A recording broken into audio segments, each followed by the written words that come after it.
And welcome to my channel thinking literature. इस video में हम पोस्ट मॉडर्निज्म के टॉपिक को कंटिन्यू करेंगे। So let's jump into it. इस वीडियो में हम डिस्कस करेंगे कि आखिर पोस्ट मॉडर्निज्म या पोस्ट मॉडर्निस्ट थिंकर करते क्या है और पोस्ट मॉडर्निज्म कैसे लिटरेचर पर प्रभाव डालता है उसको डिस्कस करेंगे। जैसा कि हमने लास्ट वीडियोस में डिस्कस किया था, पोस्ट मॉडर्निज्म सभी वर्ल्ड व्यूज, सभी डॉगमा और सभी थ्योरीज को रिजेक्ट करता है। अगर पोस्ट मॉडर्निज्म सभी वर्ल्ड व्यूज, डॉगमा और थ्योरीज को रिजेक्ट करता है तो पोस्ट मॉडर्निज्म खुद कोई वर्ल्ड व्यू, डॉगमा या थियोरी नहीं हो सकता। पोस्ट मॉडर्निस्ट थिंकर कहते हैं कि वो कोई थियोरी बनाना नहीं चाहते थे, बल्कि जो थियोरी ऑलरेडी है उनको पोस्ट मॉडर्निस्ट थिंकर इन्वेस्टिगेट करते हैं और एग्जामाइन करते हैं और चैलेंज करते हैं। पोस्ट मॉडर्निज्म के पास कोई मास्टर नैरेटिव या ग्रैंड थियोरी नहीं है, बल्कि post modernist thinkers deconstruction method का यूज करके कोई भी वर्ल्ड व्यू या थियोरी में छुपी अलग अलग डिस्कोर्स का पता लगाते हैं।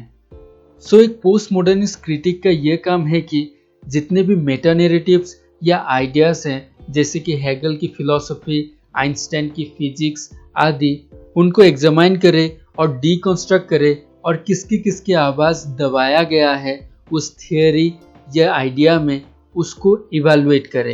पोस्ट मॉडर्निज्म रियलिटी को एग्जामाइन नहीं करता, बल्कि रियलिटी के बारे में क्या कहा गया है उसको एग्जामाइन करता है। और जो सोसाइटी और जो मेटा नैरेटिव्स हायरार्कीज क्रिएट करते हैं कि ये बड़े हैं सोसाइटी में और ये छोटे हैं, या ये शक्तिशाली हैं और ये कमजोर हैं, उन सबको डीकंस्ट्रक्ट करता है और उसके पीछे की सच की खुलासा करता है। सो एक तरीके से देखें तो पोस्ट मॉडर्निस्ट क्रिटिक कोई भी प्रॉब्लम की सल्यूशन खोजने के प्रयास नहीं करते, बल्कि वो उस इशू को और प्रॉब्लमेटाइज करते हैं, उस इशू में छुपे कॉन्ट्रडिक्शंस और ट्रूथ्स को एक्सपोज करके। अब हम पोस्ट मॉडर्निज्म को in relation to literary production या लिटरेचर डिस्कस करेंगे। American novelist and critic William Gass ने एक टर्म का कॉइन किया था जो था मेटाफिक्शन, और इस मेटाफिक्शन के सहारे पोस्ट मॉडर्निस्ट राइटर्सों ने पुराने लिटरेचर लिखने के तरीकों को चैलेंज किया। मेटाफिक्शन फिक्शन की उस फॉर्म को कहा जाता है जिसमें वो फिक्शन किस तरह से कंस्ट्रक्ट किया गया है उस पर ज़्यादा इम्फेसाइज किया जाता है। और एक मेटाफिक्शन रीडर को हमेशा अवेयर कराता है या याद दिलाता है कि वो एक काल्पनिक वर्क या फिक्शनल वर्क पढ़ रहे हैं या देख रहे हैं। मेटाफिक्शन में राइटर अपनी तरीके से लैंग्वेज, लिटरेरी फॉर्म और स्टोरी टेलिंग का यूज करता है। मेटाफिक्शन के सहारे पोस्ट मॉडर्निस्ट राइटर्स लिटरेचर और रियलिटी और लाइफ और आर्ट के बीच की रिलेशनशिप को दिखाते हैं। हम मेटाफिक्शन के एग्जाम्पल के लिए जॉन बर्थ को ले सकते हैं। जॉन बर्थ ने उनके शॉर्ट स्टोरीज के collection lost in the fun house में नई तरीके की राइटिंग स्टाइल का यूज करके लैंग्वेज और लिटरेचर के कन्वेंशंस को डिस्टॉर्ट किया है। बर्थ की ओपनिंग स्टोरी फ्रेम टेल में राइटर रीडर को कहता है कि वो एक कैंची के सहारे बुक के फर्स्ट पेज को काटे, फिर उसे बेंड करे और ग्लू से जोड़ के एक मोबियस स्ट्रिप बनाए, जिसमें वो ये लिख सके कि once upon a time there was a story that began, once upon a time there was a story that began, once upon a time and so on. और क्योंकि मोबियस स्ट्रिप राउंड शेप की होती है, इस वजह से वो sentence endlessly repeat होती रहेगी। और एक वर्क मेनेलेट में बर्थ ने एक के बाद एक स्टोरी कोटेशन मार्क के सहारे ज्वाइन किया है, और इस तरह वो एक ही टेल में 7-8 स्टोरी डाल देते हैं। सो जॉन बर्थ अपने इन राइटिंग्स के द्वारा एक तो पंक्चुएशन और पुराने कन्वेंशंस को चैलेंज करते हैं, और दूसरा जो हमारी एक्सपेक्टेशंस होती हैं कि किस तरह शॉर्ट स्टोरीज लिखी जाती हैं या किस तरह शॉर्ट स्टोरीज काम करती है, उसको भी बर्थ वायलेट करते हैं। सो इस तरह पोस्ट मॉडर्निज्म कहता है कि हमारे पुराने लिटरेरी वर्क्स या हमारे ओल्ड कन्वेंशंस हमारी एक्चुअल रियलिटी को नहीं दिखाती थी, बल्कि ये हमारी रियलिटी को फिल्टर करके दिखाती थी। 18th और 19th सेंचुरी के लिटरेरी वर्क्स में क्या होता था, उन लिटरेरी वर्क्स में सब कुछ जानने वाला या एक ओमनिसेंट नरेटर होता था जो पूरी स्टोरी को नरेट करता था, और उस स्टोरी में एक अथॉरिटी बनाए रखता था।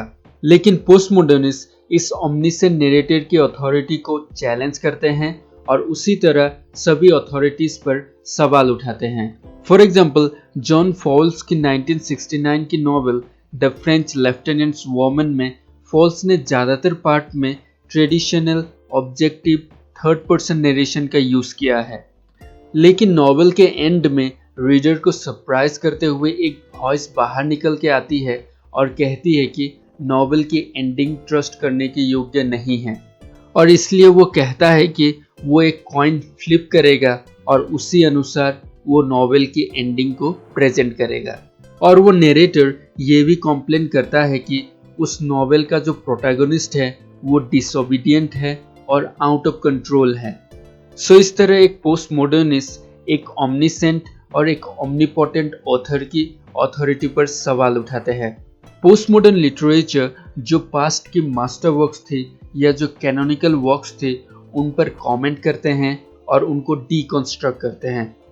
फॉर एग्जांपल, जेम किड्जी की नॉवेल 4 डेनियल डिफो की रॉबिन्सन क्रूसो पर बेस्ड है।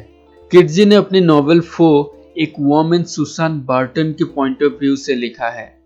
सो किड्जी ने इस नए वर्जन के द्वारा कई सारे इश्यूज को एग्जामाइन किया, जैसे कि story telling, power, language, gender, race और कॉलोनियलिज्म, और इस तरह से उन्होंने ओरिजिनल टेक्स्ट को चैलेंज किया। पोस्ट मॉडर्न लिटरेचर पास्ट की वर्क्स में दबा दिए गए आवाज़ों को फिर से आवाज़ देते हैं। फॉर एग्जाम्पल, चार्लोटे ब्रॉन्टे की एपिक नॉवेल जेन आयर में जिस तरह मिस्टर रॉचेस्टर अपनी वाइफ को ट्रीट करता है, उसको जीन राइस ने अपनी नॉवेल व्हाइट सरगसो सी में एक पोस्ट कॉलोनियल ट्विस्ट के साथ प्रेजेंट किया है और इस वॉइसलेस वुमन कैरेक्टर को आवाज़ दी है। सो इस तरह पोस्ट मॉडर्न लिटरेचर जितने भी नैरेटिव्स, थियरीज और ट्रूथ्स क्रिएट करने की प्रयास होते हैं उन पर सवाल उठाते हैं। So we come to the end of this video. अगर आपको वीडियो अच्छा लगा तो लाइक कीजिए, अगर अच्छा नहीं लगा तो डिसलाइक कीजिए, और अगर नए हैं तो सब्सक्राइब कीजिए।